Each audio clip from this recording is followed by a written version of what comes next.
Welcome back, everyone, to Pommy and Oz, and I have an incredibly special guest. Usually we've got the draftees where we've had loads of footage throughout the year, but I've got an incredibly special guest. We've got Irish superstars joining us next year.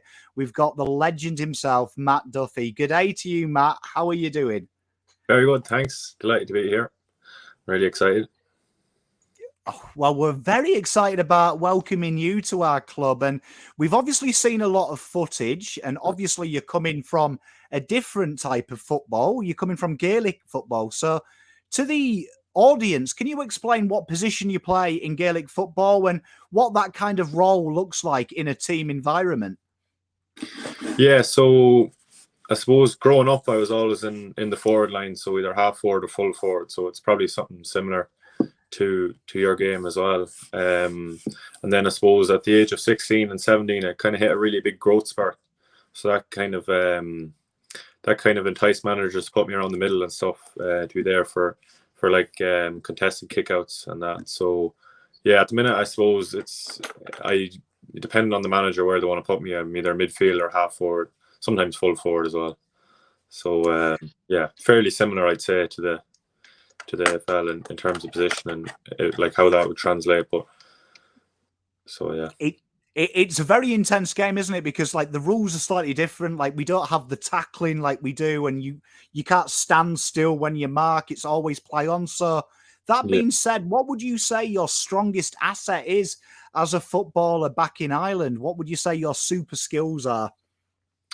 Well, I like to say I'm a good runner with the ball, so I like to take the game on. And that's, I suppose, my speed is something I've added like over the last few years, where I was always kind of a playmaker. I was trying to kick to advantage and set teammates up. So I like to say that I still have that in my game as well, but I have that bit of speed and height now as well, where I can, like, you can still get marks from the kickouts, or so from the kickout you can get a mark, and there's forwards marks. So if you kick it from outside into 50, then you can get a mark for that. So that's still something I can use, like in some parts of the game. So yeah, so hopefully that can translate and to the AFL as well. One thing we noticed from the highlights package is you do really like bringing your teammates in as well, which is very similar to the midfielders and the halfbacks we see in AFL. You like to give the ball and then run on and look for the receive back as well. So that give and go is really synonymous with Irish footballers. We've seen in today's AFL game, they seem to love that give and go and get the ball back. Yeah. Well, I suppose it's important to bring your teammates in. If you keep running by yourself, you're going to get hunted down. So I suppose it keeps the opposition guessing as well. And sometimes you're most dangerous when you don't have the ball. So you're able to pick up speed off the ball and get yourself into good positions. So yeah, it's definitely important to involve your teammates, as you said. And obviously you went through like a mini combine process. So for here, us in Australia, we're used to hearing about this with the young Australian lads. How did you find that process of meeting an unfamiliar AFL list manager? And how did you find that whole combine process? What was that like for you?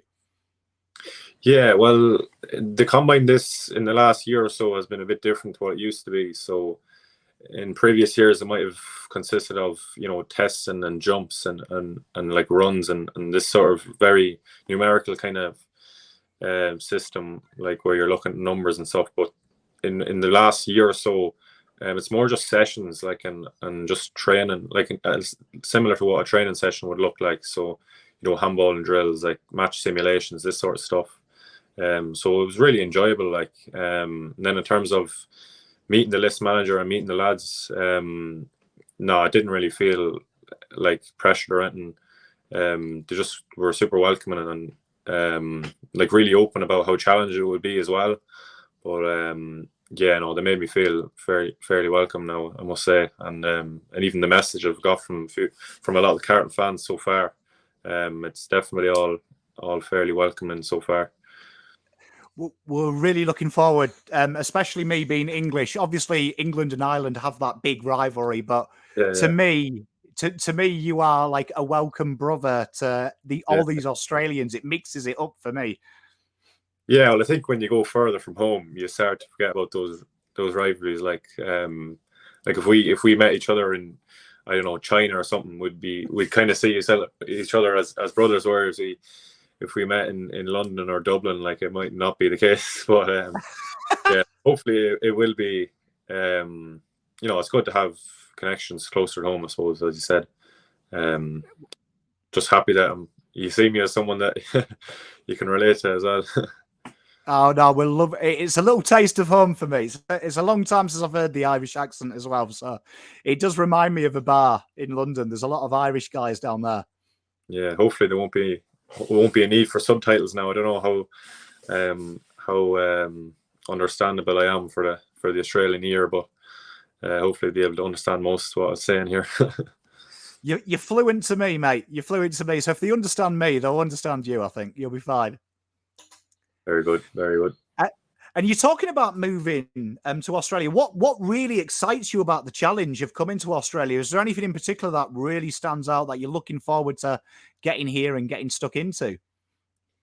Yeah, well, I'd say just like unlocking your potential in terms of all the resources that are available to professional athletes, and like I've got to know a bit of what the sort of stuff is available. Made available by Carlton. Like, the lads have informed me a bit, but obviously I've still yet to see most of it. But yeah, I'd say that's just the biggest part of it, or like the biggest thing that you're excited for, is just, reaching your potential in terms of all the help you can get, physically, mentally, technically, all that sort of stuff. Just trying to be the best I can be, and hopefully this whole process will help me do that. Mate, that's awesome. We can't wait to see your development. And you talked about doing the training sessions. Was there anything that surprised you that was dramatically different to Gaelic football? Is it easy to transition? Did it feel similar, or was there anything that really surprised you about the difference in the game? Well, I suppose I've probably heard so many people talk about it before in terms of the transition. Obviously, it's different experience yourself. Like, obviously the main one is the ball and stuff, but I'd say there wasn't really many surprises. Like, you kind of know going into it that it's not going to be easy to, get to know a new ball after playing your whole life with the other one. But it's just, I think the important thing is just to get as many reps in as possible with it. So obviously got a footy outside at home here. I'm just trying to knock around with the brothers. The same way you learn anything, just doing it over and over again. So yeah. Well, there might be a few surprises down the road now when I do get down under. I don't know, but I think so far it's just taking everything in your stride. Just practice really is the big thing. It's a bizarre shaped ball to play with, isn't it? Let's be honest. Well, it made no sense to me when I moved over here as well. I was like, why are you playing with that shape? So yeah, good luck. Yeah, well, I think it adds to the excitement of the game. You just don't know where it's going to bounce and stuff. Yeah. So it's just it's a bit of mayhem around the middle, especially. So I suppose it's exciting now. And how have you prepared to travel? Obviously, you're moving thousands of miles away. You've got a wonderful 30-hour flight to look forward to. I've done it many a time. How have you prepared yourself? Have you started preparing mentally that you're in a couple of months, you're going to be over here in tropical sunshine and a land full of spiders? Yeah. Well, I suppose, yeah, it's I was kind of imagining it since about, it's probably 18 months since I did the first trial. Now, obviously, the chances are you're not going to get picked because there's probably over 30 or 40 lads over the course of that time that has been in the system here in Ireland. But I probably just was imagining whether that was a good thing to do or not. I kind of always seen myself being there, and now that it's real, it's starting to feel more real now, I suppose. And it's hard to imagine. Like, I think it's just excitement more than anything. And I'm sure there will be a few surprises down the road, as you said. But yeah, no, I'd say excitement is the main feeling at the minute. Mate, that's awesome. And what are you going to miss most about Ireland? Apart from your family and friends, what's the one thing that you're thinking, I'm going to miss that creature comfort? Yeah, well, I think you mentioned the obvious ones there. I think that's always what people say when they go home or when they go away from home. But in terms of now, there's not really anything I can say. Like, I'm sure when I go over there'll be different changes and stuff. But no, I'm gonna try my best to embrace the culture of Australia and just try to live the new life. Because I wouldn't be taking this opportunity if I wasn't open to change. So yeah, I'm sure there's lots of changes down the road, and I am looking forward to it. My advice would be crisps to you and me. You speak the same language as me, but they call them potato chips over here. The crisps in Australia, woeful. Right. Like you've got taters, haven't they? I think they are in Ireland. Potato, yeah. Well, now I think with the more professional diet, I don't think I'll have to be worried about that. So maybe it's a good that they're not so tasty. Mate, good answer. And the question we love to hear from the young lads coming over: 10 years' time, you've played 300 games for Carlton. Oh. You retire. How would you like the fans to remember Matt Duffy, the footballer? Well, yeah, I'd say just someone that stepped on the field with ambition to help his teammates and help his team to win. Just someone that kind of played for the supporters and just wore their heart on their sleeve. I think it's a fairly simple answer, really. Just someone who goes out and gives it their best. Like, I don't think there's much more that goes into it. Obviously, in terms of being really skillful and stuff, that's a massive bonus, and that's what you want to be. You want to be a really good footballer. But I think the first thing that you'd want to be remembered by is just an honest player that gave everything to help the team win. Mate, I love that answer. You made it look easy. Some people struggle with that one, but I think that's a fantastic answer. I love that one, mate. Now, we end with the more fun questions. So these ones we get to know a little bit about Matt Duffy, the human being, not the footballer. So who's been the biggest influence on your journey as a young man? Who really stands out? Can be a family figure or a coach. Who's really helped you get to where you are today? Yeah, well, probably a bit of cliche, but I'd say my father.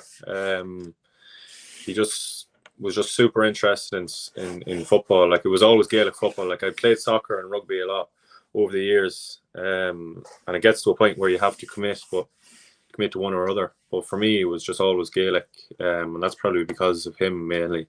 You've got loads of friends and coaches up along the way and role models and everything like that. But I'd say definitely it started off closer to home, where the biggest influence came from. Mate, I love that. And you mentioned you played a little bit of my football. What this is an important question, probably the most important question anyone will ask you. Which football team do you support in the Premier League? Well, I'm a Chelsea fan, so I was a bit disappointed yesterday with the result, West Ham. But yeah, so I always thought about playing for a CFC, but I suppose it's a different CFC I'm playing for now, so I'm absolutely delighted. We both wear blue, so that helps you out. It's the same thing. Yeah. Yeah. Now, no, I was always of blue teams because I support Leinster rugby as well, and my club and my county are both blue as well. So I don't think it's no surprise I'm going to be a blue now down under. Hey, the best team as well. We're the best team, mate. We're the best team. Now, you talked about your influences. This is the most important question in the world, I think. Who was the celebrity poster on young Matt Duffy's wall? Who did you have there? Oh, geez. It's hard to say one, really, because I was interested in a load of different sports. I don't know. There's not really a definitive answer, really, to be honest. And I know that's probably a bit disappointing. But in terms of AFL players that I've been looking at over the last year, I'd say Patrick Cripps is definitely one that I've been looking up to. Even long before I was told about Carlton, because it's probably similar height to me. Now, if it turned out to be half the footballer that he is, I'd be doing well. But yeah, I'd say in terms of AFL, he'd be probably the one that I'd look up to. Mate, he's not a bad player to aspire to be. He's pretty tasty as our captain. Pretty good footballer. Yes. Indeed. Now, if you were a wrestler, what would your personal song be? What would your theme song be? Good question. Yeah, because I was a big WWE fan back in the day as well, actually. Until I figured out that it wasn't real, which was pretty disappointing. kid finding out that they weren't actually hitting each other and stuff. But in terms of an entrance song, probably, I don't know if I'd have one in particular, but something like rock and roll and stuff, just to get the fans hyped. Something that when it turns on, that the crowd would go a bit crazy to see me coming and just, get in there and tear it up. But yeah, I haven't watched WWE in the last few years. So when you grow up, it's something that I'm sure there is adult fans out there, but I think for me it was more of a thing in my childhood. Yeah, you just do what I do. You have kids, and then you get to rewatch all the kids' TV shows and relive your childhood twice. It's quality. It's good cheat code.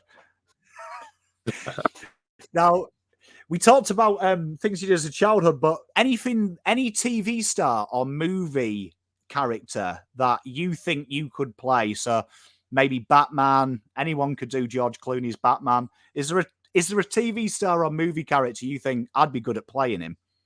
Well, I've been told I look like Mr. Bean before. So, I know I've seen a few comments that I look like Matt Kennedy, which was funny as well. So maybe if he had a documentary he wanted someone to play, he could hit me up. But yeah, so I'd say Mr. Funny. Bean. Yeah. That's you've been stitched up there, Matt. Whoever said that, that's harsh. Well, maybe they were comparing my personality to him rather than the looks. I'm not so sure, but one that I'm like. And we finish with the question I think that tells us everything about you. What is the best gift you've ever received at Christmas? What is the Christmas present that really sticks out? I'd probably say the 2 sets of goalposts I have outside. So when we were 6 or 7, me and my brothers, that was the big present we got. So obviously it's a pretty big gift to get. So we woke up and on Christmas morning and we were told to go outside, and that was there. They were there. So yeah, been using them pretty much every day since that time, and that's probably, that gift itself is probably the main reason why I'm sitting here right now, just outside practicing the whole time. And it's pretty handy to have a target to kick into right now when I'm kicking the Sharon outside as well. So yeah, I'd say the goalpost, definitely. It's great to speak to someone from Europe that gives a football related answer, because Australians give bizarre answers. Yeah. Well, they're Gaelic goalposts now, but we did play a bit of soccer into them as well, to be fair. But they are Gaelic football goalposts, just to clarify. Yeah. Just something football related. Yeah. It's something, like, because you've got the goals like English football, and then you've got the posts, haven't you? Yeah, we play soccer outside into them goals as well. So I know it's probably weird for you here in soccer, but that's what I call it, because football to me was always Gaelic football, like, and then soccer was, like international football was all soccer. So. I've got used to calling it soccer. My friends in England tell me off when I call football soccer, because Australia it's soccer too. Yeah, okay, fair enough. Well, Matt, thank you so much for joining us. Thank you to Carlton as well, who have given you to us today to meet you. And I'm sure I speak on behalf of all the fan base. We can't wait to see your first game, see you at training, and come and say hello and welcome you to the Blues family. Now you're one of us. So thank you, mate. Absolutely delighted. Thanks very much for having me on. All right. My pleasure. Thank you, mate. All the best. Bye-bye.